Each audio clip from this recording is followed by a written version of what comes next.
पहले क्या क्या उसमें जो चीज़ें हैं वो नोट कर लेना चाहिए। हाइब्रिड म्यूचुअल फंड होता क्या है?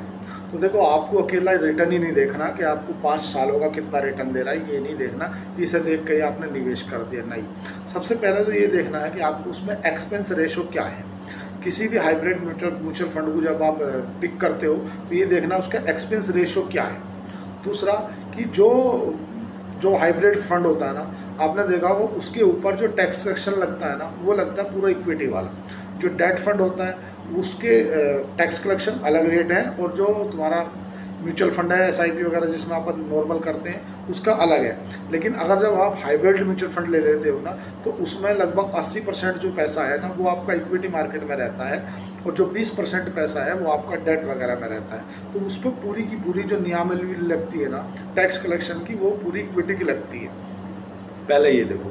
दूसरा, जब आप किसी म्यूचुअल फंड को पिक करते हो तो ये ध्यान रहे कि उसका क्रेडिट रेटिंग रेशो क्या है, एलोकेशन रेशो क्या है। जिसकी कंपनियों के उसने स्टॉक डाल रखे हैं ना, उस कंपनियों को उन्हें किस रेटिंग में आती हैं वो ये भी देखना है। उसका म्यूचुअल फंड जो ले रहे हैं ना, उसका एक्सपेंस रेशो क्या है ये भी जरूर नज़र मार ले। ये ऐसा हो जाए इक्विटी में कितना लगा रखा है उसने, गोल्ड में कितना लगा रखा है उसने, माइक्रो फाइनेंस में कितना लगा रखा है उसने, या डेट फंड में कितना लगा रखा है उसमें, या उसमें जो रिस्क है ना वेटेज रिस्क वो कितना है। पता चल रहा है उसने किसी टॉप इंडस्ट्री के ऐसे स्टॉकों में उठा रखे हैं जो स्टॉक अभी फ्यूचर में नहीं चलने वाले, जो पहले उठा लिए।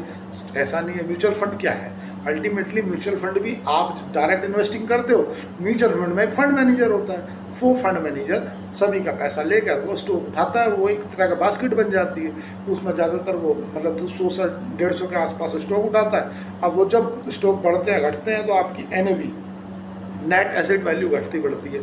तो आपको इस पर इतना इम्पैक्ट देखने के लिए नहीं मिलता। आपको लगता है कि ठीक है यार 19-20 हो रहा है, अगर मतलब 2 स्टॉक ने परफॉर्मेंस नहीं किया, 8 सपोज कर तो 10 ने नहीं करा, 90 ने करा, तो भी ऑल ओवर आपको प्लस में ही दिखता है। लेकिन आप उसमें होता है क्या है ना कि ज़्यादा हो रहता है। ये भी देखना पड़ता है कि भाई जो परफॉर्मेंस कर रहा है उसमें प्री मैच्योरिटी की गाइडलाइन क्या है। वैसा नहीं कि आप बोल दो इससे पहले आप निकाल ही नहीं सकते।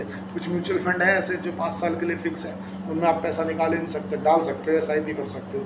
तो ये भी देख लें रिस्क क्या है, उसका एलोकेशन रेशो क्या है, उसका तुम्हारा एक्सपेंस रेशो क्या है, क्रेडिट रेटिंग कैसी है, जिसमें उसने पैसा डाल रखा है उसकी क्रेडिट रेटिंग क्या है, BBB है, AAA है, B है, C है, ये देखना बहुत ज़रूरी हो जाता है।